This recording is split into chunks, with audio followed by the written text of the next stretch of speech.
ጆርጅ ዋይትፊልድ የወንጌል አርበኛ የሚታወቅ ሰው በአንድ ወቅት በሚሰብክበት ሰበካ ጉባኤ መካከል ዴቪድ ሂዩም የሚባል ሰው ብቅ እያለ ይገኝ ነበር። ምናልባት ዴቪድ ሂዩም የሚባል ሰው የማታውቁ ካላችሁ በኢፒስቲሞሎጂ ወይም በፊሎሶፊ ጥናት ስኬፕቲክ የሚባል ሰው ነው። አያምንም፣ ተጠራጣሪ ነው፣ በምንም አያምንም። ዴቪድ ሂዩም ማለት በፊሎሶፊ ቴክስት ቡክ ውስጥ ስሙ የሰፈረ ሰው የሚታወቅ ሰው። እሱ በመሃል እግር ያበዛ ነበረ። የት? ጆርጅ ዋይትፊልድ የሚሰብክበት ቦታ። በኋላ ኮንፍሮንት አረጉት። አንድ ነገር እናውቃለን አለ። አንተ በክርስቶስ ኢየሱስ አታምንም፣ ይህንን እናውቃለን አለ። ለመሆኑ እዚህ የምትመጣው ለምንድን ነው ብለው በጠየቁት ጊዜ እንደዚህ ብሎ መለሰ፣ ወደ ጆርጅ ዋይትፊልድ እየጠቆመ እኔ አላምንም፣ እሱ ግን ያምናል። የሚናገረውን ሲናገር እኔ እንደማላምን አውቃለሁ፣ እሱ እንደሚያምን ግን ያስታውቃል። በዚህ ማለዳ የምጠይቃችሁ ጥያቄ ይሄ ነው። ህይወትን በምን አይነት ቦልድነስ ነው የምትኖሩት? ህይወትን በምን አይነት ድፍረት ነው የምትኖሩት? እናንተ እንኳን ስለ ህይወታችሁና ስለ ያዛችሁ ጌታ ስትጠየቁ እኔ ላላምን እችላለሁ እሱ ግን ያምናል የምትባሉ ናችሁ? በምን አይነት ቦልድነስ ነው ህይወትን የምትኖሩት? በምን አይነት ቦልድ በሆነ መንፈስና ከሬጅየስ በሆነ ህይወት ነው ራሱ ህይወትን የምትኖሯት? ዮሐንስ ይጠይቃችኋል። ዮሐንስ የወጣው መልእክት ሊናገር ነው። እሱ መንገድ ጠራጊ ነው። የህይወት ዓላማ አለው። ህይወቱ አይደለችም፣ የያዘው መንገድ አለ። እሱን ጀምሮ ሊጨርስ የወጣ ሰው በዚያ በረሃ መካከል ቆሞ ስለሚያምነው ህይወት ብቻ አይደለም፣ ሰዎች ሊያምኑት ስለሚገባ ህይወት ይናገራል። በድፍረት ያለምንም ማለሳለስ በጩኸት ይናገራል። ለምን ካላችሁት ቀረብ ብላችሁ የሚመጣ አለ ጥረግ ተብዬ ነው ይላል። አንድ ስራ አለኝ፣ ጎርበጥባጣውን ደልዳላ ሜዳ ማድረግ ነው፣ ተራራውን ዝቅ ማድረግ ነው፣ ሸለቆውን መምላት ነው፣ ለእግዚአብሔር ክብር ሰው ሁሉ ይቀና ዘንድ መደልደል ነው ይላል። ይሄ ሰው በጣም ቦልድ ሰው እኮ ነው። አሁን መጥምቁ ዮሐንስ ሲባል እንደዚህ እያጠመቀ ብቻ የሚያወጣ ሰው እንዳይመስላችሁ። ቦልድ ሰው። ለምን? ሊመጣ ያለው የእግዚአብሔር መንግስት ነዋ። ይቺ ምድር ልታስተናግደው ያለችው የእግዚአብሔር መንግስት ነዋ። ወደ ኋላ አላለም፣ አላመነታም። መልእክቱን በብዙ ቦልድነስ፣ በብዙ ካሬጅ፣ በብዙ ኃይል ዴሊቨር አድርጓል። እያያችሁት ከኢየሩሳሌምና ከይሁዳ ተከትላችሁት ላትሄዱ አትችሉም። ምክንያቱም እሱ ስለሚያምን፣ የሚያምነውን ማመኑ ስለሚታይ።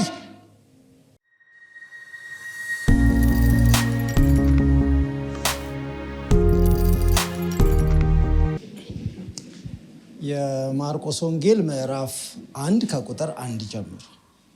የማርቆስ ወንጌል ምዕራፍ 1 ከቁጥር 1 ጀምሮ እስከ ቁጥር 13 ድረስ እንዘልቃለን። በክርስቶስ ኢየሱስ ስም አነባለሁ። የእግዚአብሔር ልጅ የኢየሱስ ክርስቶስ ወንጌል መጀመሪያ።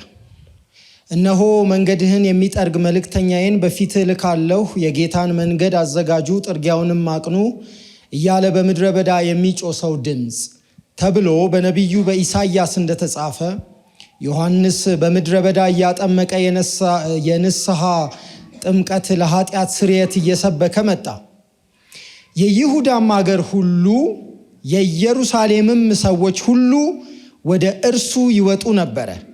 ኃጢአታቸውንም እየተናዘዙ በዮርዳኖስ ወንዝ ከእርሱ ይጠመቁ ነበር።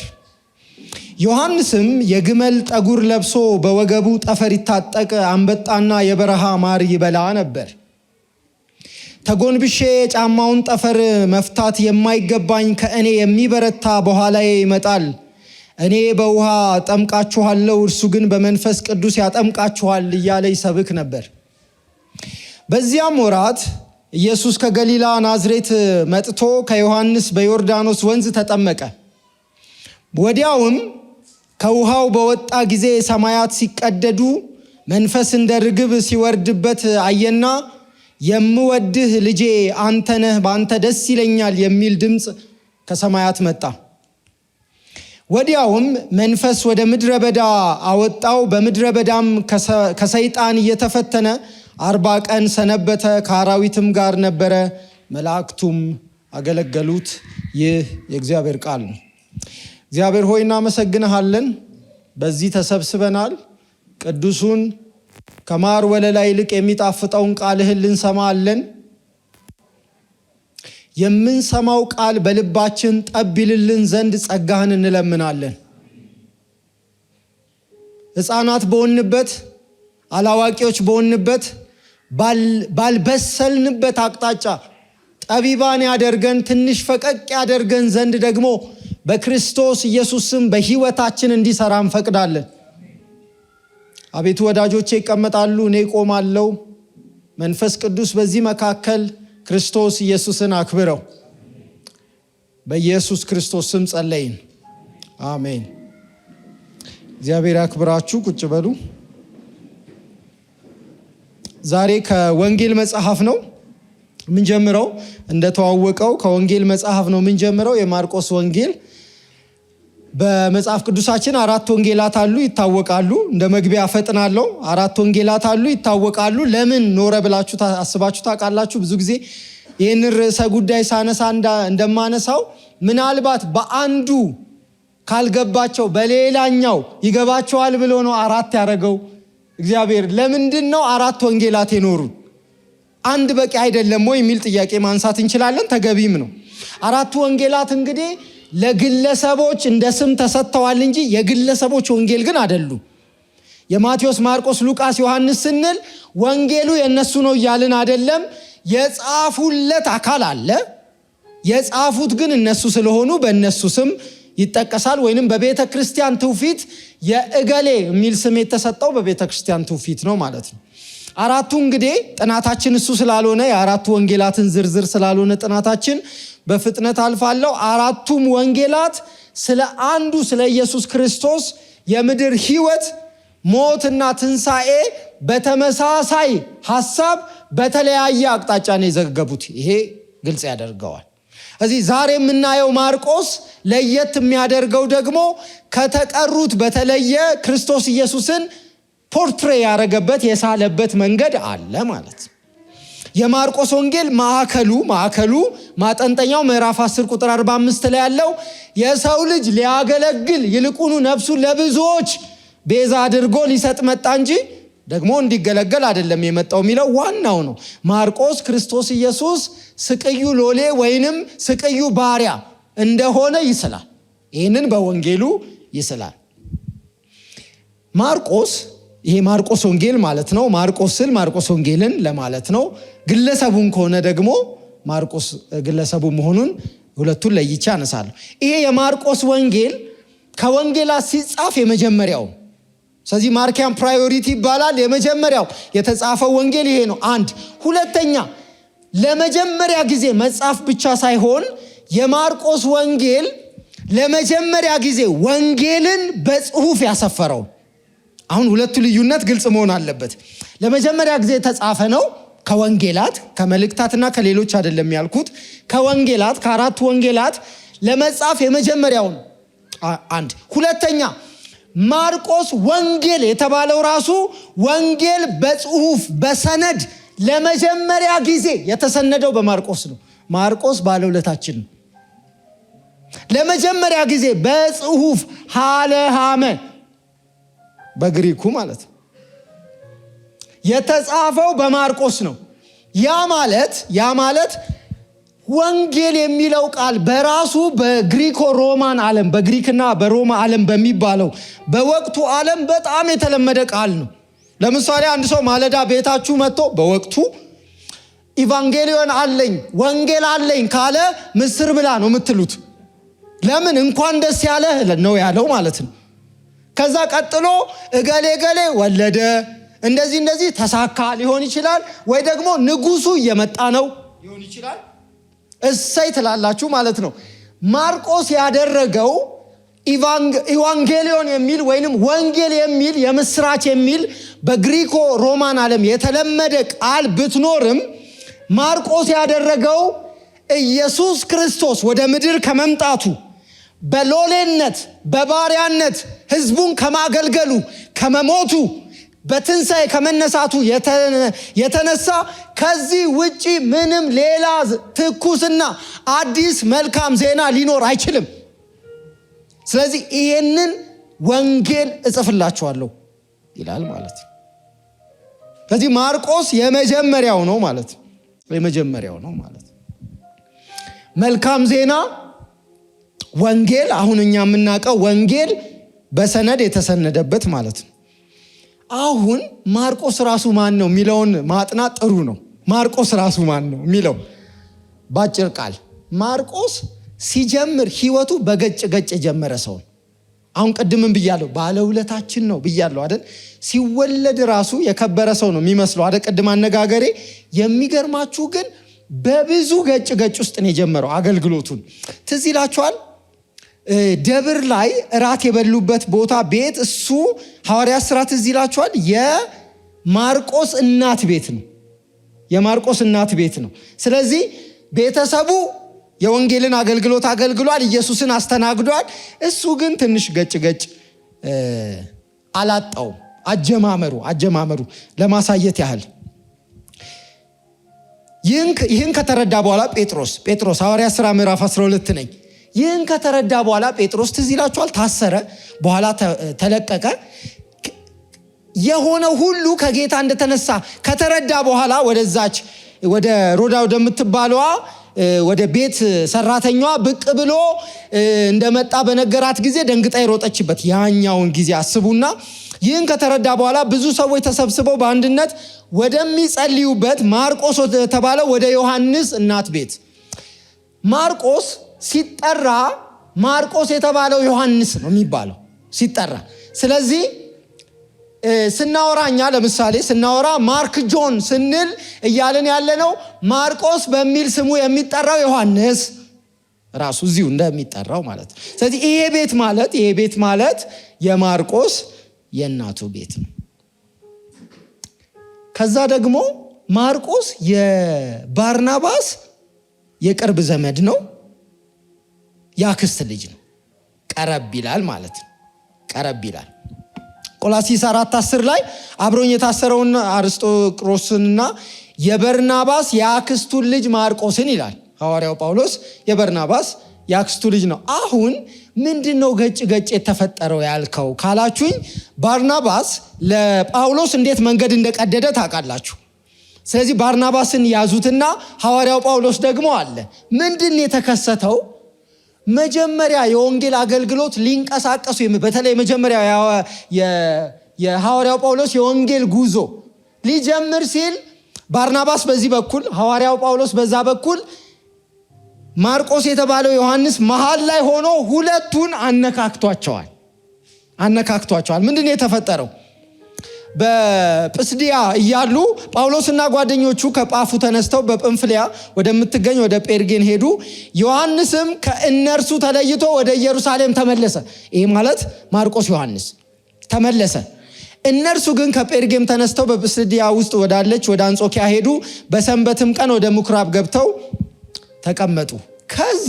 ከዚያ ይሄ ሐዋርያት ሥራ ምዕራፍ 13 ነው።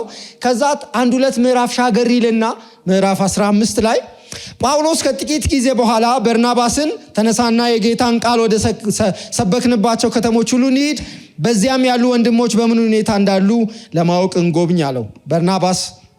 በርናባስም ማርቆስ የተባለውን ዮሐንስን አብሯቸው እንዲሄድ ፈለገ። ስለዚህ ባርናባስ ወደሱ እንዲሄድ ፈለገ።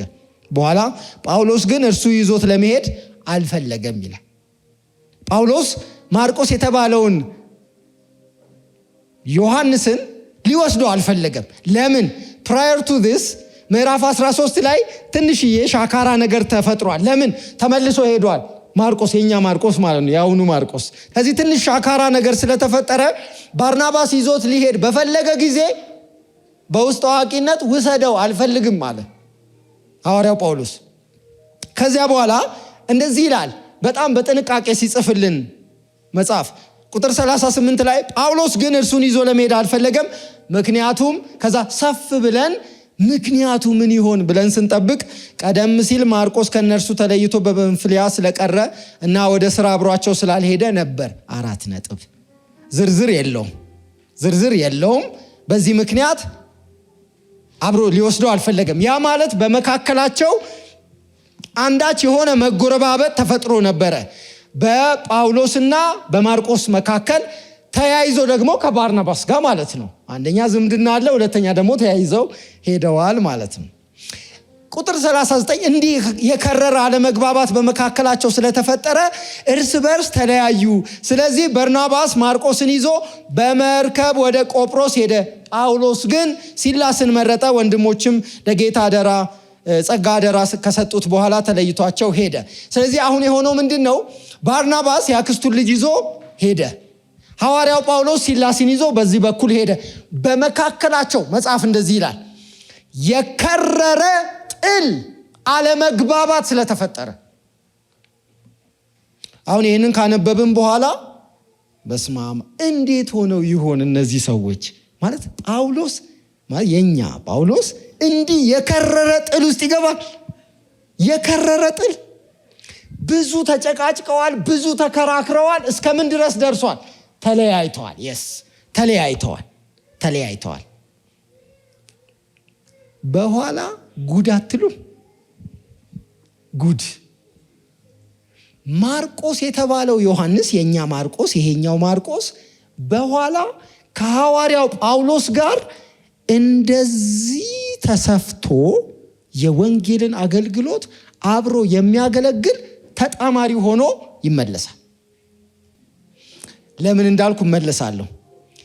ፊልሞና 24 ላይ አንዲት ምዕራፍ ብቻ ስላለችው ነው። እንዲሁም አብረውኝ የሚሰሩት ማርቆስ ይላል ሐዋርያው ጳውሎስ በኋላ ላይ። እንዲሁም አብረውኝ የሚሰሩት ማርቆስ፣ አርስጥሮኮስ እና ዴማስ ሉቃስ ሰላምታ ያቀርቡላችኋል ይላል። አብሮኝ የሚሰራ፣ ስለዚህ ሪዩናይት አረጉ ማለት ነው። ከዛ ይሄ ሲገርመን ቆላሲስ 4:10 ላይ አብሮኝ የታሰረው አርስጦክሮስና የበርናባስ ያክስቱ ልጅ ማርቆስ ሰላምታ ያቀርቡላችኋል። ጭራሽ ሰላምታ ሁሉ ከኔ ጋር ሆኖ ልኳል። ስለ ማርቆስ መመሪያ ደርሷችኋል ይላል። እንግዲህ ወደ እናንተ ሲመጣ ተቀበሉት ይላል። አልቀበልም ያለውን ሰውዬ ማለት ነው። ተቀበሉት ይላል። ስለዚህ ድጋሚ ጉዳዮቻቸውን ፈተዋል ማለት ነው።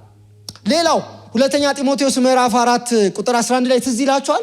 በጢሮአዳ የተወርኩትን በርኖሱን ይልቁንም ብራና አምጣልኝ የሚለው ክፍል ላይ ቀደም ብሎ ያለው ሰላምታ ላይ በቶሎ ወደ እኔ ለመምጣት የተቻለን ሁሉ አድርግ። ቁጥር 9 ዴማስ ይህን ዓለም ወዶ ትቶኝ ወደ ተሰሎንቄ ሄዷልና፣ ቄርቂስ ወደ ገላትያ፣ ቲቶም ወደ ድልማጥያ ሄደዋል።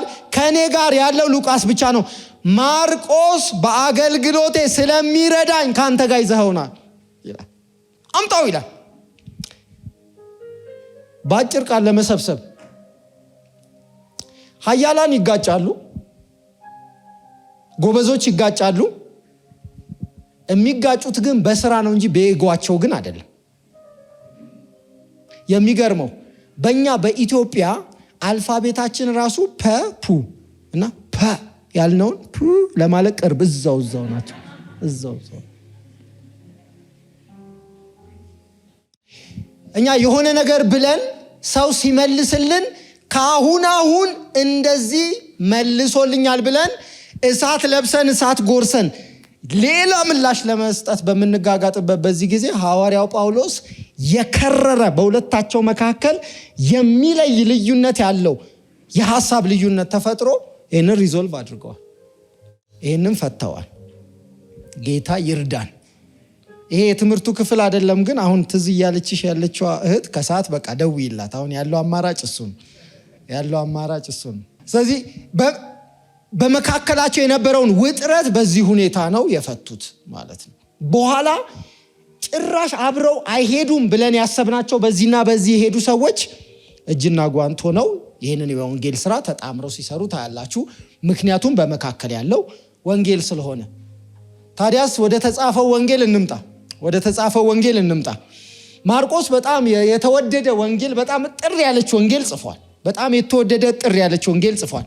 የመጀመሪያው ቁጥር የእግዚአብሔር ልጅ የኢየሱስ ክርስቶስ ወንጌል መጀመሪያ የሚለው የመጽሐፉ ርዕስ ነው እንጂ ማርቆስ አብሮ የጻፈው አይደለም። አብሮ የጻፈው ሳይሆን የመጽሐፉ ርዕስ ነው። ምክንያቱም የሆነ የሚሰበስብላችሁ ነገር አለ።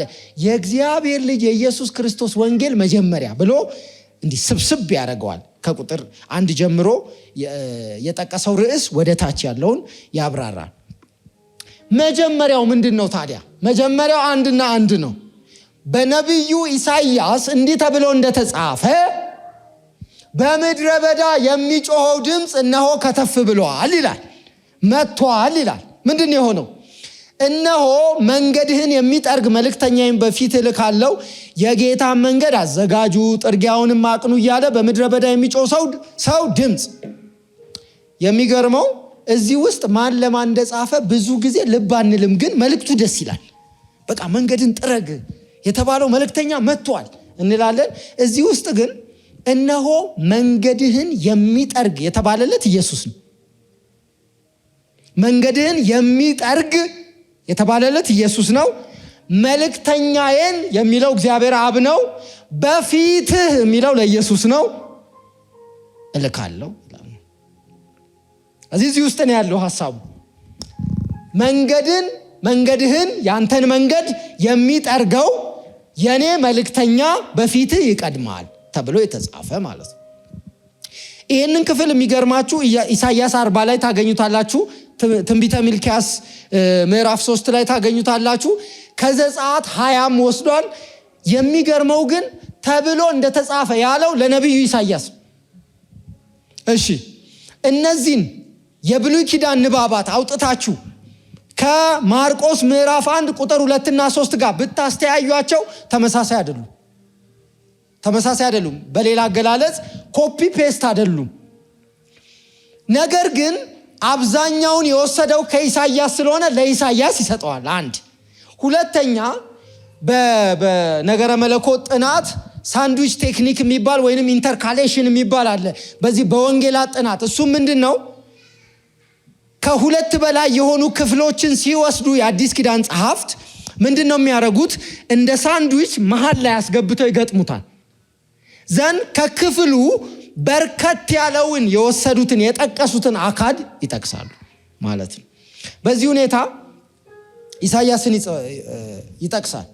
ከዚህ ባለፈ ግን ለቀጣዩ በጣም አስገራሚ ነገር መደላድል የሚፈጥረው ማርቆስ ኢሳይያስን የሚጠቅስበት ምክንያት ማርቆስ የአዲስ ኪዳኑን ወንጌል በብሉይ ኪዳኑ የኢሳይያስ ጩኸት ማስተጋቢያነት ስለሚያቀርበው ነው። በነገራችን ላይ ኢሳይያስ ትዝ ይላችኋል፣ ሰማያትን ቀደ በደመና ብትወርድ ምን አለ ይላል ሲጠብቅ መሲሁን። ማርቆስ በወንጌሉ የሚነግረን ነገር ይሄ ለረጅም ጊዜ ሲጠቀስ የነበረው ሲፈለግ የነበረው ሲጠበቅ የነበረው ነቢይ የሆነው ካህን የሆነው ይልቁኑ መሲሁ ኢየሱስ መጥቷል የሚለውን ያስተያያል። ይሄ ታዲያ በምድረ በዳ የሚጮህ ድምፅ እንዲህና እንዲያ እያለ ለጌታው መንገድን የሚጠርገው ይሄ መልእክተኛ ማን ነው የተባለ እንደሆነ አንድ ሰው ያስተዋውቃል። እንዲህ ተብሎ እንደተጻፈ ይላል። ከዛ አንድ ሰው ያስተዋውቅልናል። በስመ ሞክሼ ናቸው። ዮሐንስን ያስተዋውቅልናል። ዮሐንስ በምድረ በዳ እያጠመቀ የንስሐንም ጥምቀት ለኃጢአት ስርየት እየሰበከ መጣ። አሁን ይህንን ክፍል አይሁድ ሲያነበው ትንሽ ግራ ይጋባል። ለምንድን ነው ግራ የሚጋባው? አይሁድ በመሰረቱ ልታጠምቁት አትችሉም። አሕዛብን ነው የምታጠምቋቸው። አይሁድን ልታጠምቁ አትችሉም። ምክንያቱም እነሱ በትውልድ ይሁዲ ናቸው። ይልቅ ፕሮሰላይትስ የሚባሉት ከአሕዛብ ወደ ይሁዲነት የሚገቡት ነው የሚጠመቁት። በእነሱ መካከል ቆመ ኑ ተጠመቁ አልክ ማለት አንተ ከሬጅ አለ፣ ድፍረት አለህ ማለት ነው። የያዝከውን ይዘሃል ማለት ነው። የምትናገርለት እውነት አለ ማለት ነው። አለበለዚያ በንጽህናቸውና በመጡበት መንገድ በአባቶቻቸው በሚጓደዱ ሰዎች መካከል ቆመ ተጠመቁ ልትል አትችልም። ከሬጅ ይጠይቃል። በኋላ እናያለን። ከሬጅ ይጠይቃል። ይሄ ሰው ያደረገው የሃይማኖቱ ጎራ ሁሉ ሰላም ነው ብሎ የሃይማኖቱን ስርዓት በሚፈጽምበት በዚህ ጊዜ በበረሃ ብቅ አለና ኑና ተጠመቁ አለ። አሕዛብን የሚያጠምቁትን ኑና ተጠመቁ አላቸው። ከዛ ማርቆስ ሲጽፍ እንደዚህ ይላል፣ የይሁዳም ሀገር ሁሉ የኢየሩሳሌምም ሰዎች ሁሉ ይላል። ማርቆስ ያው አንድ አጻጻፍ አለችው፣ ሃይፐርቦሊክ ነገር ይጠቀማል። ሃይፐርቦሊክ ማለት ምን ማለት ነው? ነገሩን በግዘፍ መግለጽ ነው። ያ ደግሞ የሚጠቅመው ለምንድን ነው? የነገሩን ግዘፍ መረዳት እናንተ ጉዳዩን በደንብ አንደርስታንድ እንድታደርጉት ይረዳቸዋል። ምን እያለ ነው? በይሁዳ የቀረ ሰው የለም እያለ ነው። ኢየሩሳሌም ባዶ ናት ይላል። ይሁዳ ባዶ ናት ይላል። እንዳለ ተሰብስበው እዚህ በረሃ መጥተዋል ይላል። ትዝ ይላችኋል። ወደፊት ትንሽ ገፋ ባለው ክፍል ላይ ኢየሱስን ፈልገው የመጡትን ሰዎች እንደዚህ ይላል ማርቆስ፣ ከተማዋ በሞላ በደጅ ነበረች ማለት እቺን የምታክል ደጅ ማለት ነው። እቺን የምታክል ደጅ ሙሉ ከተማ አስተናግዳለች ይላል። ስለዚህ ምንድነው አሁን ከዚህ ሃይፐርቦሊክ ከሆነ ኤክስፕሬሽን ምንድነው የምትረዱት? ሰው ሁሉ እየታመመ ኢየሱስን ፍለጋ ሄዷል ማለት ነው። በዚህ መልክ ነው የሚገልጸው። አትገረሙም? አጥማቂ ነን እንጂ ተጠማቂ አይደለንም ብሎ ለሚያስብ ማህበረሰብ ና ተጠመቅ ብሎ የሚናገረው ንግግር ሰምተው ሰዎች ከይሁዳ ሁሉ ከኢየሩሳሌምም ሁሉ ነቅለው መጥተዋል። ሃው ፓወርፉል ፕሪቺንግ ቢሆን ነው ይሄ! እንዴት ያለ በከፍተኛ ኃይል የተሞላ ስብከት ቢሆን ነው በበረሃ ሆኖ የጠራቸው። ግልጽ ነው ኢሜጀሪው። ባይዘዌ በረሃ ሆኖ ነው የጠራቸው። ይገባቸዋል። መጽሐፍ ቅዱስ ስታጠኑ የቀደመውን የበረሃ ጉዟቸው እያስታወሳቸው ነው። ከከተሞቻቸው ወደ በረሃን የጠራቸው። ወደ በረሃ ነው አላቸው። የቀደመ ታሪክ ስላላቸው ሁሉ መጡ። በዮርዳኖስ ወንዝም ይጠመቁ ነበር። በነገራችን ላይ በመጽሐፍ ቅዱስ ጥናት መጥምቁ ዮሐንስ የተባለው አጥማቂዎቹን ስላጠመቃቸው በኋላ ኢየሱስን ያጠምቀዋል። ይሄ አጥማቂው ዮሐንስ አይደለምን? የማይጠመቁትን ሰብስበው አጠመቃቸው። ዋናው ደግሞ መጣ ቀጥሎ። የቀደመው ዘመን ሰዎች እንደምታውቁት በአካባቢ በከተማ በመኖር ነው የሚለዩት እንጂ ስማቸው በጣም ተመሳሳይ ነው። ቅርብ ነው። የሹዋ፣ ኢየሱስ፣ ጆሹዋ እዛው ናቸው ስማቸው። ትርጉሙ ተመሳሳይ ስለሆነ ያላቸው እድል በጂኦግራፊክ አቀማመጥ ነው። ለምሳሌ አሁን እኔ አስቆሮቱ ብል ምንድን ነው የምትሉት? በኢየሱስ ክርስቶስ ስም ነው የምትሉት። አሁን የከተማ ስም እኮ ነው፣ የከተማ ስም ነው። ግን በቃ ኢየሱስ እዛ ከተማ ምናምን ነው የምትሉት። ለምን? ኢየሱስን የሸጠው ይሁዳ ከዛ ከተማ ስለመጣ ነው። ከኢሽካሪዮት በቃ ከዛ ስለመጣ ኢየሱስ እንኳን ምን ተብሏል? የናዝሬቱ ኢየሱስ ተብሏል አይደለ? ይመጡ ነበር። ከዚያ ቁጥር ስድስት ማን ነው ይሄ ህዝቡን ሁሉ የሰበሰበው ካላችሁ፣ ማን ነው? ቆይ ይሄ ህዝቡን ሁሉ ሰብስቦ የሚሰሙት ይሄ ሰው ማን ነው ካላችሁ፣ በታይታ ረገድ እዚህ ግባ የሚባል ሰው አይደለም። እንደዚህ ይላል ቁጥር 6፣ ዮሐንስም የግመል ጠጉር ለብሶ በወገቡ ጠፈር ይታጠቅን አንበጣና የበረሃ ማር ይበላ ነበር። በቃ እቺ ማወቅ በቂ ነው። አሁን ይሄ ሰው እንደው እግዚአብሔር ያሳያችሁ፣ ጠፈር ነው የታጠቀው ማለት እዚች ጋር ማለት ነው የታጠቀው። ከዛ ንብ የከበበውን የበረሃ ማር እሽሽ ብሎ ነው የሚበላው። በቃ ይሄ ነው። ይሄ ሰው ቆሞ ሲናገር ግን መላ ይሁዳ መላ ኢየሩሳሌም ግልብጥ ብሎ ይመጣል። የሆነ የተማመነው ነገር አለ። በነገራችን ላይ መንገድን የሚጠርግ የሚለው ቃል አቲክ የሚባል ግሪክ የመጣበት ቋንቋ አለ። በዛ ምሳሌያዊ አነጋገር ነው። ለምሳሌ በዛ ቋንቋ ምን ማለት መሰላችሁ? ለአንድ ዓላማ ወጥቶ በመንገዱ ያለ ማንኛውንም መሰነካከል አልሰማም ብሎ ከግብ የሚደርስ ሰው ማለት ነው። መንገድን የሚጠርግ ጥርግ አድርጎ የሚሄድ ማለት ነው። በወቅቱ በነበረው የመንግስት ስርዓት መሰረት አንድ ንጉስ ከአንድ ቦታ ወደ አንድ ቦታ ሲሄድ ቀደም ብሎ የመጥረግ ልምድ አላቸው። ከዛ ጋም ተያያዥነት አለ። ይሄ መንገድ ጠራጊ ግን እንዲሁ ለየት ያለ መልክም የለውም። ጠፈር ታጥቋል። እዚህ ግባ የሚባል አይደለም። ለሰርቫይቫል ማር ይበላል፣ የበረሃ ማር። በቃ ብሉይ ኪዳን አንድ የሚያስታውሳችሁ ሰው አለ እኮ አይደል? አንድ የሚያስታውሳችሁ ትዝ ይላችኋል። አካብ በሞተ ጊዜ ሞዓብ በእስራኤል ላይ አመፀ። ሁለተኛ ነገሥት ላይ አመፀ። አካዚያስ በሰማሪያ ነበረ። ሰማሪያ ይሄ ደርብ ላይ ቁጭ ብሎ ከዓይነ ርግቡ ወደቀና ታመመ ይላል መጽሐፍ። ከዛ እንደዚህ ያደረገ ያ ሰው የአቃሮንን ንጉሥ ቤልዜቡልን ሄዳችሁ ጠይቁልኝ አለ። መልእክተኞችን ላከ። ስለ ሕመም ጠይቁ አለ። መልእክተኞችን በላከ ጊዜ የእግዚአብሔር መልአክ ለኤልያስ አመለከተው። እነዚህን ሰዎች በመንገድ እንዲገናኛቸው ወጣም አገኛቸው። እንደዚህ አለ፣ ለንጉሱ ንገሩት አለ። የአቃሮንን ንጉሥ ቤልዜቡልን ልትጠይቅ የምትሄደው ስለምን? በእስራኤል አምላክ ስለሌለ ነውን? ከአልጋ አትነሳም፣ ትሞታለህ። ወደ ወጣህበት አልጋ እዛው አትመለስም። ሂዱና ንገሩት አለ። ተመልሰው ሄደው ነገሩት ለንጉሱ። ልክ ሲያያቸው ስለምን ተመለሳችሁ አላቸው። ከዛ እንደዚህ አሉት፣ በመንገድ አንድ ሰው አገኘን፣ ለንጉሱም እንዲህ ብለን ንገረው አሉ። የአቃሮንን ንጉሥ ቤልዜቡልን ስለ ሕመም ልትጠይቅ ያለኸው በውኑ በእስራኤል አምላክ ስለሌለ ነውን? ከአልጋ አትነሳም፣ ወደ ወጣህበት አልጋ ትሞታለህ። በኋላም ንጉሱ እንደዚህ አለ፣ ይሄ ሰውዬ መልኩ ምን አይነት ነው አለ ሲል መልእክተኞቹ እንደዚህ አሉ፣ ሰውየው እንኳን ጠጉራም ነው፣ በወገቡም ጠፈር ታጥቋል አሉት። ንጉሱም እንደዚህ አለ፣ ይገርመኛል፣ አወኩት፣ ቴስቢያዊው ኤልያስ ነው አለ። አየ በወቅቱ የነበሩት እነዚህ ነቢያት የፋሽን አመፅ አስነስተው ነበረ። ሌላው የሚመስለውን አንመስልም ብለው ነበረ። ለምን? መልእክታቸው የሚሄደው ከፋሽናቸው ጋር ስለሆነ። ስለ ጨርቅ አይደለም የማወራው፣ ጉባኤው ያስተውላል። አምፀው ነበር። ንጉሥ በግዛቱ የሚኖረውን እያንዳንዱን ሰው ሊያውቅ አይችልም።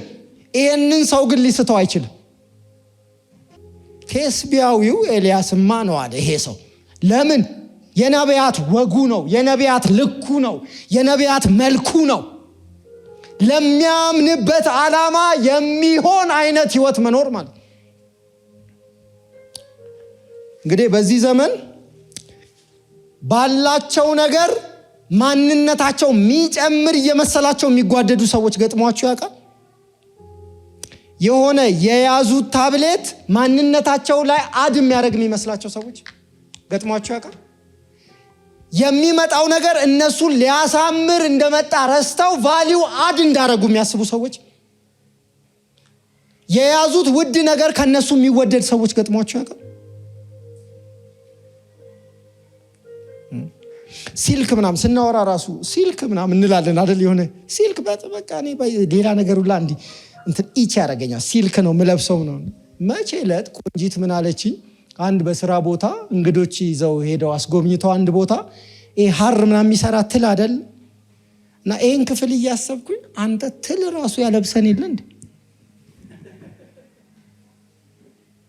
ምን ያህል ደካማ እንደሆንን እኮ የምታውቀው ማለት እምልህ ገብቶሃል ምናምን ብለህ ትዝ ሲልህ አይ ትል ነው ያለበሰኝ እኮ ነው የምትል። ትል ሰርቷል ብሶን ማለት ነው። እግዚአብሔር እንደው ጥበቡን የት እንደሰወረ ታያለህ። እነዚህ ሰዎች የፋሽን አመጽ ያስነሱ ሰዎች ናቸው። መልእክታቸውና ማንነታቸው እንዲጋጭ አይፈቅዱም። በዚያ ልክ ነው የሚጮሁት።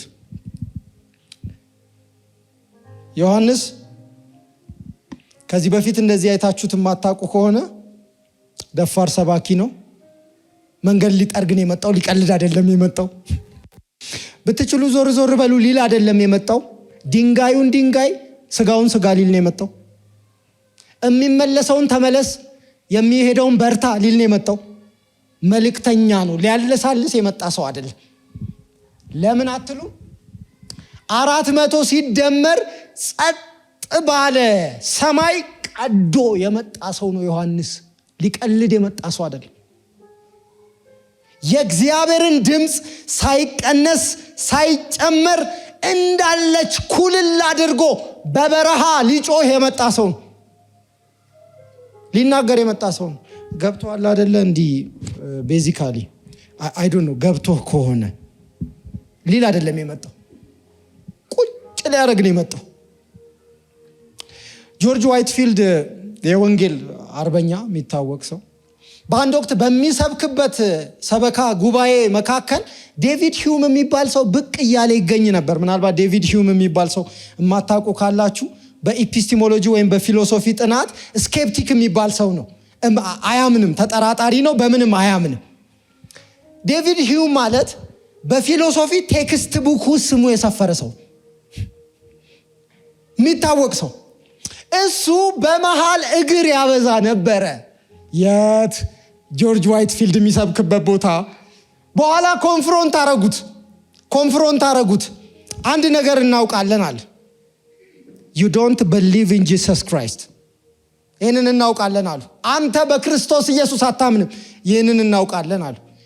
ለመሆኑ እዚህ የምትመጣው ለምንድን ነው ብለው በጠየቁት ጊዜ እንደዚህ ብሎ መለሰ፣ ወደ ጆርጅ ዋይትፊልድ እየጠቆመ እኔ አላምንም፣ እሱ ግን ያምናል። የሚናገረውን ሲናገር እኔ እንደማላምን አውቃለሁ፣ እሱ እንደሚያምን ግን ያስታውቃል። በዚህ ማለዳ የምጠይቃችሁ ጥያቄ ይሄ ነው። ህይወትን በምን አይነት ቦልድነስ ነው የምትኖሩት? ህይወትን በምን አይነት ድፍረት ነው የምትኖሩት? እናንተ እንኳን ስለ ህይወታችሁና ስለ ያዛችሁ ጌታ ስትጠየቁ እኔ ላላምን እችላለሁ እሱ ግን ያምናል የምትባሉ ናችሁ። በምን አይነት ቦልድነስ ነው ህይወትን የምትኖሩት? በምን አይነት ቦልድ በሆነ መንፈስና ከሬጂየስ በሆነ ህይወት ነው ራሱ ህይወትን የምትኖሯት? ዮሐንስ ይጠይቃቸዋል።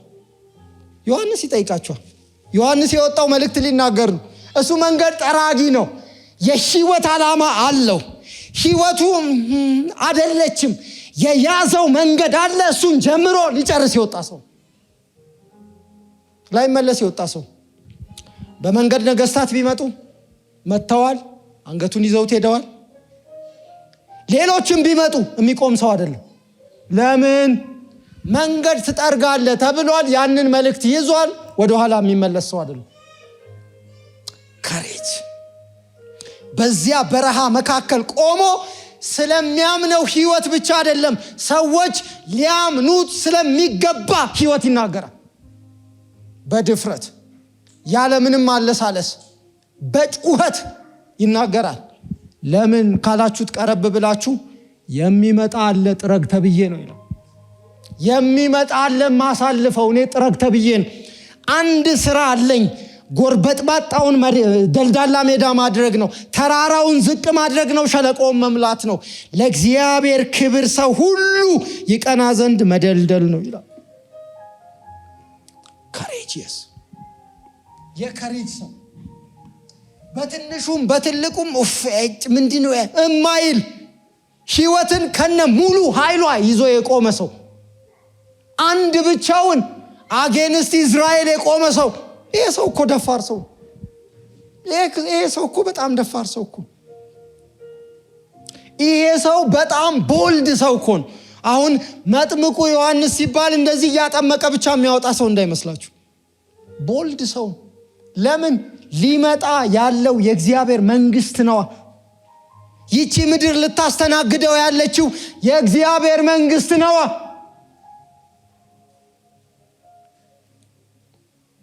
ወደ ኋላ አላለም፣ አላመነታም። መልእክቱን በብዙ ቦልድነስ፣ በብዙ ካሬጅ፣ በብዙ ኃይል ዴሊቨር አድርጓል። እያያችሁት ከኢየሩሳሌምና ከይሁዳ ተከትላችሁት ላትሄዱ አትችሉም። ምክንያቱም እሱ ስለሚያምን፣ የሚያምነውን ማመኑ ስለሚታይ። በመውጫዬ ለመጠቆም እሞክራለሁ። የአጽናፈ ዓለሙን ጌታ ተቀብለን የትንሣኤ ኃይል እያልን እያወራን ህይወትን በሆነ ትርምስምስ ባለና በሚርመሰመስ አካሄድ እንድንኖር የሚያደርግ፣ ለከፍታ ተጠርተን በኃይል ፕሬስ ለማድረግ ተጠርተን፣ ለመንቀሳቀስ ተጠርተን፣ ለመለወጥ ተጠርተን፣ ለመለወጥም ተጠርተን ህይወትን እዛ ጌታ ይስበረው። ዮሐንስ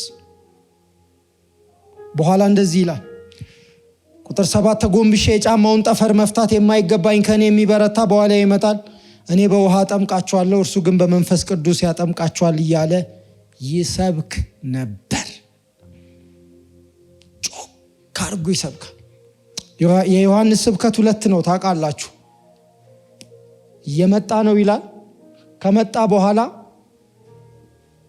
ይለቃል መንገድ። በዚህ ዘመን የተቸገር ነው እየመጣ ነው እንላለን፣ መጣው እኮ እንላለን። ቀጥሎ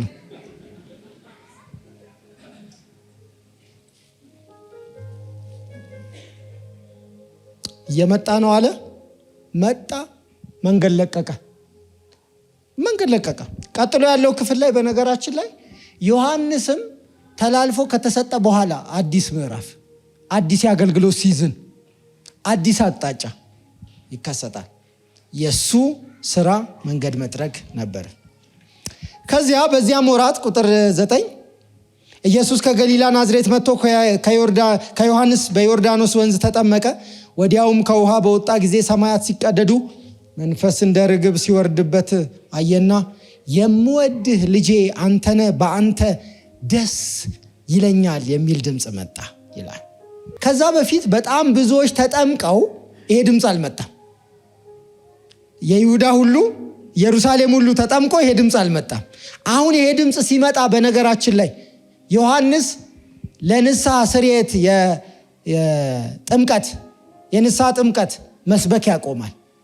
ለምን? የሚመጣው ንስሐ የሚገባ ሳይሆን ኦልሬዲ አባቱ ደስ የተሰኘበት፣ ኦልሬዲ ደስ ስለተሰኘበት እንደዚህ ይላል፣ የምወድ ልጅ አንተነ፣ በአንተም ደስ ይለኛል፣ ዌል ፕሊዝድ ነኝ ይላል። ምን ማለት ነው? የተቀሩት ንስሐ ሊገቡ ሲገባቸው አንተ ንስሐ ልትገባ ስለማይገባ ኦልሬዲ በአንተ ደስ ተሰኝቻለሁ ይላል። በሌላ የወንጌል ክፍል ምን ይላል? ኢየሱስ ለዮሐንስ እንደዚህ አለው፣ ሕግን ልንፈጽም ይገባል ይላል። አሁን የምናልፍበት መንገድ ስላጠፋን አይደለም ይላል። ሕግን ልንፈጽም ይገባል ይላል። በደል ልንሸከም ስለሆነ ነው ይላል። ወዲያውም እቺ ወዲያው እንደተደጋገመች አስተውላችኋል። ወዲያውም መንፈስ ወደ ምድረ በዳ አወጣው፣ በምድረ በዳም ከሰይጣን እየተፈተነ 40 ቀን ሰነበተ፣ ከአራዊት ጋም ነበረ፣ መላእክቱም አገለገሉት ይላል። ወዲያው የሚል ቃል ይጠቀማል ማርቆስ የተባለው ዮሐንስ፣ የኛ ማርቆስ፣ የዚህ ወንጌል ጸሐፊ ማርቆስ። እንግዲህ ማርቆስ ከኢየሱስ 12ቱ ደቀ መዛሙርት አንዱ አልነበረም። ነገር ግን ቅድም ባየነው የባርናባስ ዘመድ ነው። ከሐዋርያው ጳውሎስ ከሌሎቹም ከነ ጴጥሮስ ጋር አንድ ላይ አገልግሏል። የጴጥሮስ ደግሞ መንፈሳዊ ልጅ፣ እንደውም እውነተኛ ይላል በደንብ ሜንተር እንዳረገው ሲናገር። ስለዚህ በቤተ ክርስቲያን ትውፊት ማርቆስ ወንጌሉን ሲጽፍ ከጴጥሮስ እየሰማ ቀጥታ ዲክቴት እየተደረገ እንደጻፈ ይነገራል። ይሄ ሲሆን አንዳንድ የመጽሐፍ ቅዱስ አጥኞች ምን ይላሉ? እኮ ለዛ ነው ወዲያው የሚለው እየሰማ ስለሆነ ነው ይላሉ። ወዲያው የሚለው እየተነገረው ስለሆነ ወዲያውም አለ ይላሉ። ሂውመረስ ነው ግን እንትን ነው፣ ውሃ የሚያነሳ ነገር አለ። ጥሩ። ኢየሱስ ክርስቶስ ከተጠመቀ በኋላ የሄደው ወደ ምድረ በዳ ነው። መጥምቁ ዮሐንስ ደግሞ የመጣው ከየት ነው? ከምድረ በዳ ነው። ስለዚህ እዚህ ክፍል ውስጥ ምድረ በዳ ወሳኝ የሆነ ኮንሴፕት ነው። እዚች ጋር ምድረ በዳ የሚለው ከላይም ያለው ቃል እንግዲህ በግሪክና በዕብራይስጥ የተለያዩ ቃላት ይውላሉ ለእንትን ዊልደርነስን ምድረ በዳን ለማመልከት። እዚች ጋር የተጠቀሰችው ምድረ በዳ አስፈላጊ ግብአት ያለበት ምድረ በዳ ማለት ነው። ሌላ ጭው ያለ ምድረ በዳ አለ፣ ምንም ህይወት የማይኖርበት አባንዳንድ የተደረገ ምድረ በዳ ሲባል ሰሃራ በረሃ እንዳታስቡ ብዬ ነው፣ እንደ መጽሐፍ ቅዱሱ እንድናጠናው ለመጋበዝ ነው። ይሄ ምድረ በዳ ማለት ሰርቫይቭ ለማድረግ ከሚረዳ፣ ለምሳሌ ከአንበጣና ከበረሃ ማር በስተቀር የሌለበት ማለት ነው። ሌላ ለየት ላለ ለሌክዠሪ የምትፈልጉት ነገር የሌለበት ውስን ለሰርቫይቫል የሚጠቅም ነገር ያለበት ማለት ነው። ምን ይጠቅማል አትሉ? ያው ነገር ሳይበዛ ሲቀር ታውቃላችሁ፣ ዓላማችሁ ላይ ትኩረት እንድታደርጉ ይረዳችኋል። በርከት ያሉ ነገሮች ሲበዙ ሁል ጊዜ ዲስትራክሽናል እና ሰብሰብ ስትል እንደው አንዳንድ ጊዜ እንደው ጌታ ገንዘብ የሚከለክለኝ እንደው ሊቀርጸኝ ይሆን እንዴ ምናምን ይላል አንዳንድ ሰው። ለምሳሌ ንብረት እንበል፣ ንብረት ማንኛውም የሚያስፈልግ ንብረት ሳይኖር ሲቀር ብዙ ጊዜ ሰው ምን ያስባል? እኔ ባይዘዌ ማጣት ወደ ጌታ ነው የሚያቀርበኝ፣ አጥቼ አይቼዋለሁ ይላል። ወንድም የምጸልይልህ አግኝተህ እንድታየው ነው። የዛን ጊዜ ነው ልብ የሚታወቀው። ከሌለህማ ከየት ታመጣዋለህ? ከየት ታመጣዋለህ? ችግሩ ሲኖርህ ነው ችግሩ። ብዙ ጊዜ ለጓደኞችም ስትነግር በነገራችን ላይ ይህንን ነገር አጫውቼ ከሆነ አላቅም፣ እኔ መጣ ቀረ ሄደ አይደንቀኝም ልትል ትችላል። ሲመጣ ትደግማታል። ሲመጣ እሷ አንድ ነገር ትደግማታል። የበረሃ ጥቅሙ ምንድነው ነው? በረሃ ሁሌም ባይሆን ሁሌም የሚኖርበት አይሆንም። በረሃ ከበረሃ ይወጣል። በረሃ ግን ምንድነው ጥቅሙ? በእጅህ የሚገቡት ነገሮች ውስን ስለሆኑ ጉዳይህ ላይ ታተኩራል። ማለት በረሃ እንደሚባክን ሰው ምስኪን የለም ማለት ግብአት የለም፣ አንተ ባክነህ አስበዋል። በረሃ የሚኖሩ ሰዎች ሲጓዙ አስተውላቸዋል። በትር ይዘው ለምሳሌ ይሄ መያዣው ከሆነ እንዲለይ እቺ ክዳኗ መያዣ እጄታው ነው ብላችሁ አስቡ። እየሄዱ በነገራችን ላይ የሆነ ቦታ መሽቶባቸው ሲተኙ እቺን ራቅ ያለ የሚተኙበት ቦታ ሳይሆን ፈቀቅ አድርገው መያዣውን ወደሚሄዱበት አቅጣጫ አድርገው ነው እዚህ የሚተኙት። ሲነሱ ወዴት እንደሚሄዱ ያውቃሉ። በበረሃ ዝም ብሎ አንድ ሰው በበረሃ ለጥ ቢል ብድግ ሲል እንዲህ የጀመረውን ጉዞ እንደዚህ ይቀጥለዋል። ለምን? በረሃ አቅጣጫ አያሳይማ። ለዛ እኮ ነው በነገራችን ላይ በቀን በደመና አምድ ይላል። አምድ ምንድን ነው? ይኸው የምትከተሉት ነገር እኮ ነው አምድ። ለምን? በረሃ ጭው ስላለ ብዙ አክሰስ ስለሌለ ዳታ በራለው ሎኬሽን ምናምን እንዳትሉ፣ ጭው ስላለ ያለው እድል ያለችዋን እያንዳንዱ ሪሶርስ አሟጦ መጠቀም። ከዛ በኋላ ከበረሃ ስትወጡ ሪሶርሱ ይመጣል፣ ጉጉቱ የለም፣ የትም ፈቀቅ አትሉ። በስማም በቃ ያው በረሃ ይሻለኝ ነበር ትላላችሁ አንዳንዴ። በቃ ያው ተስማምቶናል፣ ለውጥ ግን የድሮ ይሻላል። ለምን?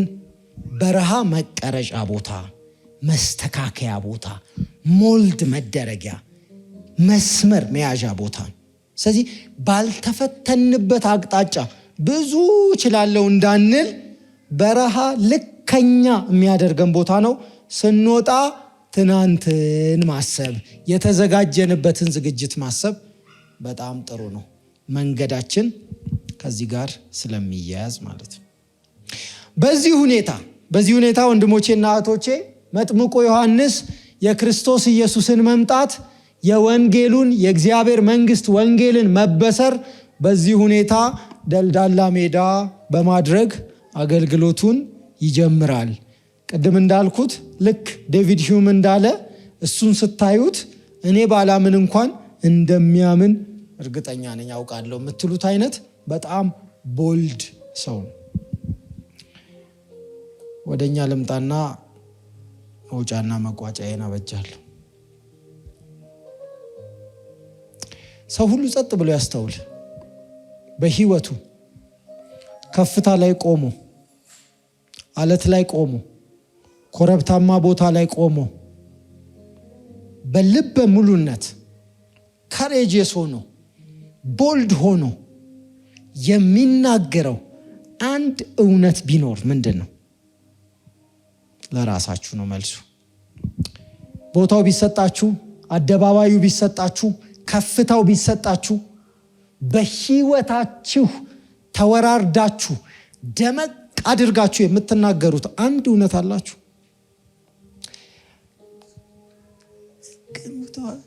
እማትሉት አንድ ደፈር ብላችሁ የምታወሩት እውነት አላችሁ። በህይወታችሁ እንደው ብንቀብራችሁ እንኳን ማለት ነው፣ ጸልየን ብንቀብራችሁ ይህንን ያምን ነበር ምንልላችሁ ነገር አለ? እንዲህ ወጥቶ እንዲህ ገብቶ ነበር ምንልላችሁ ነገር አላችሁ ነው ወይስ የንቆርቆሮ ይሄንን እንትን ሲያሳድድ ወደማይቀረው ሄደ ነው ምንልላችሁ? በህይወታችሁ እግዚአብሔር ረድቷችሁ ይሄው ደረቴን ለምንም ይሄው ግንባሬን ለምንም አንድ እስከ መጨረሻ ትንፋሼ ድረስ የምጠብቃትና በቦልድነስ የምናገረው እውነት ይሄ ነው ብላችሁ የምታምኑት ነገር አላችሁ ነው? ህይወትን 50-50 ወዳዘመመው እንዲህ ሲል በዚህ ቀዘፍ፣ እንደዚህ ሲል በዚህ ቀዘፍ፣ እንደ ነገሩ እንደምንም እንሄዳታለን ነው። ምንድን ነው በእናንተ ዘንድ ያለው? አንድ ለነፍስ ቦልድ የምትሆኑለት ነገር።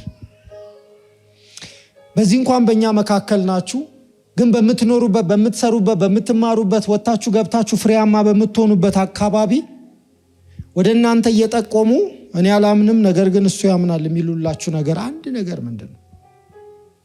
አንድ ነገር በዚህ ይታወቃል የምትባሉት በምንድን ነው? በምን ከሬጂየስ ናችሁ? በምን ቦልድ ናችሁ? በምን የምትናገሩትን ነገር እንደምታምኑ ብቻ ሳይሆን ሰዎች እንዲያምኑላችሁ እንደምትፈልጉ እርግጠኞች ናችሁ? በዚህ አልጠራጠርም የምትሉት ነገር ምንድን ነው? በህይወታችሁ የማይናወጥ የተተከልኩበት መሰረት ይሄ ነው የምትሉት ነገር ምንድን ነው? መጥምቁ ዮሐንስን አስተዋውቅ ያለው መጥምቁ እናንተን ፈልጉ። እዚህ ውስጥ ምን አለ? አንዳንዶቻችሁ የዚህ ከተማ የተሳለጠ ትራንስፖርት፣ የዚህ ከተማ መንገድ እንጂ ከቦታ ቦታ የሚያንቀሳቅሳችሁ ህይወታችሁ ከትላንት አንጻር ወርዷል፣ ቀዝቅዟል። መውጣት መግባት ነው እንደው እያወጣ የሚያስገባችሁ እንጂ አንዳንዶቻችሁ ከፍም እሳት የሚባላ ኃይል ውስጣችሁ ነበረ። ትንታግ የሚባል አይነት ኃይል ነበረ። አሁን ለስማችሁ ጥሪ ራሱ የምትሉበት አቅም የላችሁ። ህይወትን በብዙ ኃይል ይዛችሁ የምትመሩ የነበራችሁ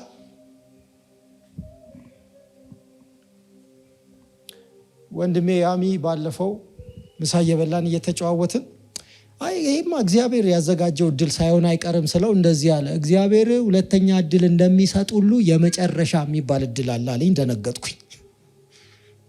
ደነገጥኩኝ። ይኸው አለ ፊቴ። ደነገጥኩኝ ማለት እኔ 12ኛ እድልን ሁለተኛ እያሉ መጥራት ለምደናል። በነገራችን ላይ ማለት ኦሬዲ እድል የሚባለው እኮ መጨረሻ ጋር እየደረሰ ነው ማለት ይሄው ማለት እድል ከመልመዳችን የተነሳ ተሰብስቦ ዳግም እድል ነው ለኛ ተከማችቶ። በዚህ መካከል ከአገር ቤት ከልጅነታችሁ ጀምሮ እግዚአብሔር አገልግሎ ብሎ የፈታችሁ ልጆች፣ የምትቅበዘበዙ ልጆች እግዚአብሔር ምሕረት ያድርግላችሁ፣ ተመልሳችሁ አገልግሉ። እግዚአብሔር ለሆነ ለከበረ ኃይል ለከበረ ጉዳይ ፈልጓችሁ ጎረቤት የሆነ ጉዳይ ጥየቃ ገብታችሁ በዛው ሰፈር የቀየራችሁ ማለት ነው።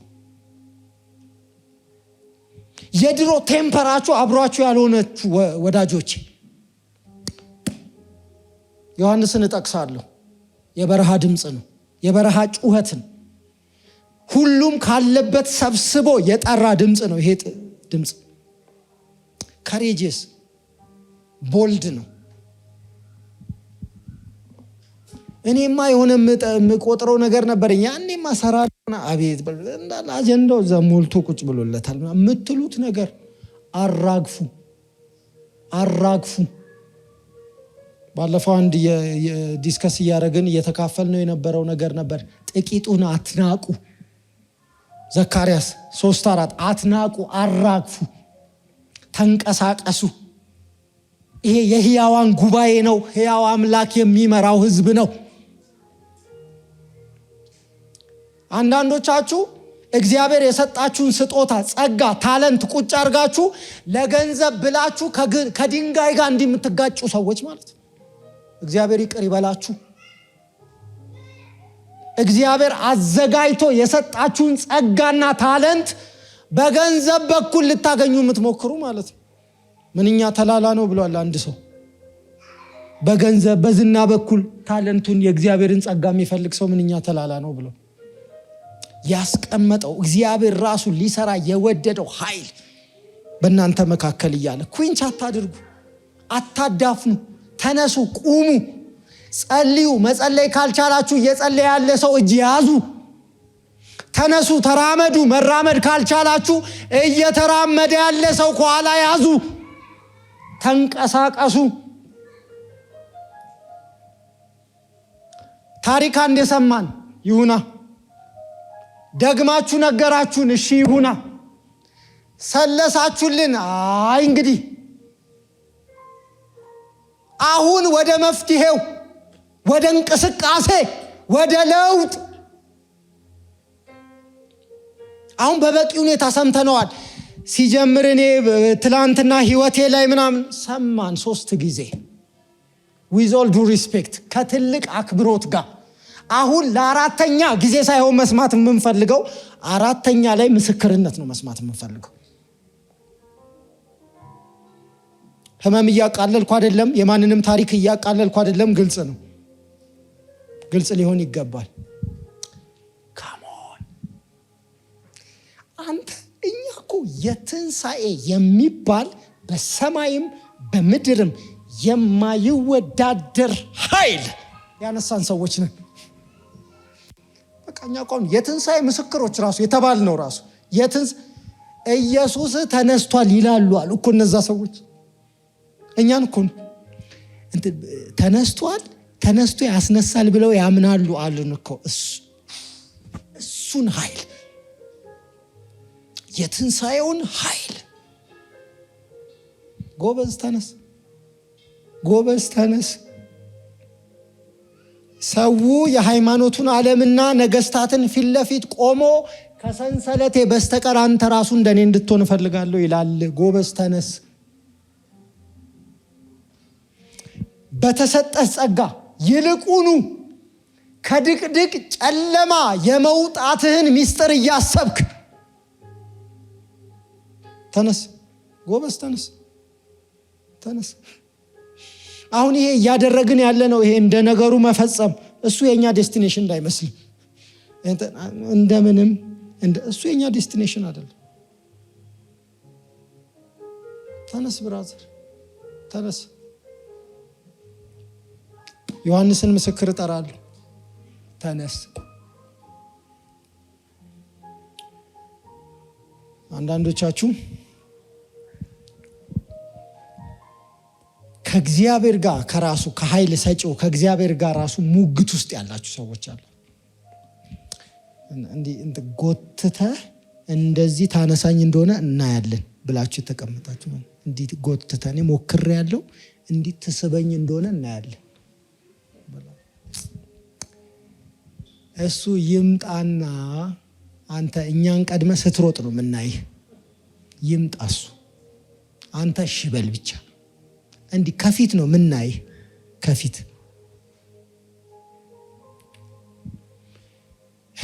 ሴስ ሉዊስ እንደዚህ ይላሉ፣ ከእግዚአብሔር ጋር ስትከራከር ይላሉ በተቻለ መጠን መስመርህን ይዘህ ተከራከር ይላሉ። በተቻለ መጠን መስመርህን ይዘህ ተከራከር። ምክንያቱም እሷ የምትከራከርበትን ኃይል ራሱ ያቀበለህ እሱ ነው። እሷን ራሱ ሲጀምር ይላል አንዳንድ ሰው ማለት ነው። ሲጀምርን እንደሰጠው አያውቅም። ሲጀምር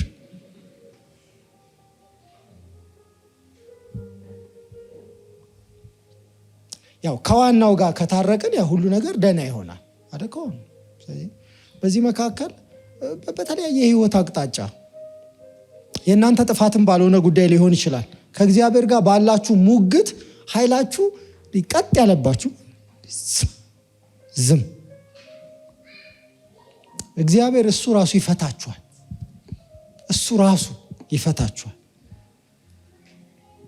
በተቃራኒው ከእግዚአብሔር ጋር እንዲሄዳችሁ እንጋጫለን ምትሉ ከሆነ ማለት ነው ምትሉ ይሄንን እንኳን ግልጽ አድርጎ መናገር ጥሩ ነው።